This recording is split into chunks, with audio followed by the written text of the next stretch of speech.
মাটির চুলায় পাতাখড়ি দিয়ে ছোট মাছ রান্নার স্বাদই অন্যরকম। খেতে যা টেস্টি হয়, যে খেয়েছে সে একমাত্র বলতে পারবে। স্বাদ মতন লবণ দিব, 1 চা চামচ হলুদের গুঁড়া, মশলা ধনিয়া এবং জিরার গুঁড়া, পরিমাণ মতো তেল। এখন আমরা আলু বাদে পেঁয়াজ, মরিচ, তেল, মশলা, লবণ যা কিছু দিয়েছি সব কিছু সুন্দর করে মিশিয়ে নেব। এসব মিশিয়ে নেওয়া হলে আলুগুলো আবার এর মধ্যে দিয়ে সুন্দর করে ভালোভাবে মিশিয়ে নেব।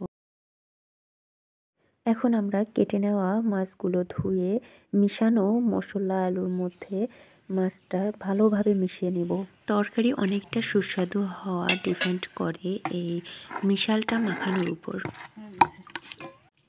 পরিমাণ মতো পানি দিয়ে নিব। তো বন্ধুরা, রান্না কিন্তু আমি করছিলাম না, আমার ভাবি রান্না করছিল, সব কিছু অ্যারেঞ্জমেন্ট ভাবি করছিল, আমি ক্যামেরাম্যান ছিলাম। আর ভিডিও যদি ভালো লেগে থাকে অবশ্যই সাবস্ক্রাইব করবেন। আল্লাহ হাফেজ।